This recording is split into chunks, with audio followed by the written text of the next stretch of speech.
Now we turn to a question from a listener in Daytona Beach, Florida. She writes, "On 4 days of His creation, God saw that it was good, namely the first, third, fourth, and fifth day.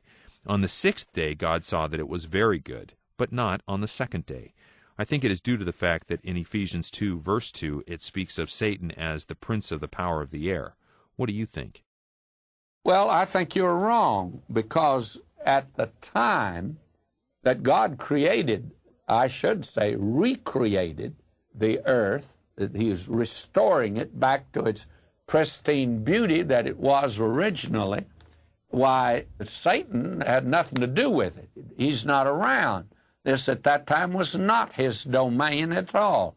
And God gave the domain, the dominion, to man. And man lost it at the fall, and Satan moved in and took over. So that could not be the explanation. And I think there's a very natural explanation. Now, I don't mean to put you down for asking a question like this. You have noted something that a great many people have not noted, and you want an explanation for it, and I don't blame you for that, because we all want an explanation for these things that trouble us, especially in the Word of God. But it may be that in our desperation, as it were, to find an explanation, we're willing to accept one that is not exactly accurate. And here, I think it's a very natural thing. What really happened on the second day? Well, very frankly, the thing that happened on the second day was that there was just a separation of the waters. That is, the waters beneath from the waters above. In other words, the cloud cover above carries water. You know, these clouds that pass over us, they're loaded with water. And I'll be very frank with you, I've never had a satisfactory explanation of how those clouds can carry literally tons of water over air spaces. Oh, I know. Now, I'm going to get quite a few letters of those that are going to explain it to me in a scientific way. Now, don't bother about doing that, because I know that's been given to me. But that doesn't explain it to me.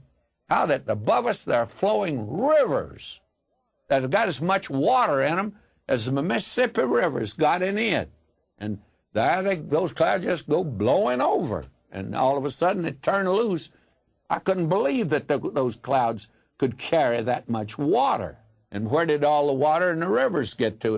It had to come from up above there. Now, that's what God did on the second day. But He didn't think that was such a big deal. All He did on that day was just separate waters from waters. And I actually believe it's a very natural thing. That wasn't like bringing the moon and the sun to shine on the earth. It does mean He created them to shine, but they hadn't been able to get through. And I tell you, when God turned on those two lights, that was something. And He said, that's good. But, separate water from water, to Him, that wasn't big. To me, it's the biggest thing in the world, and I still don't understand it, of how that can be. God separated the water that's down here on the surface from the water that's up in the air. And what's He doing? He's getting ready in between to make some air spaces for a creature that's called man to live. God's fixing up this earth to put a creature on it. And isn't it interesting? You go out and look at all these other planets.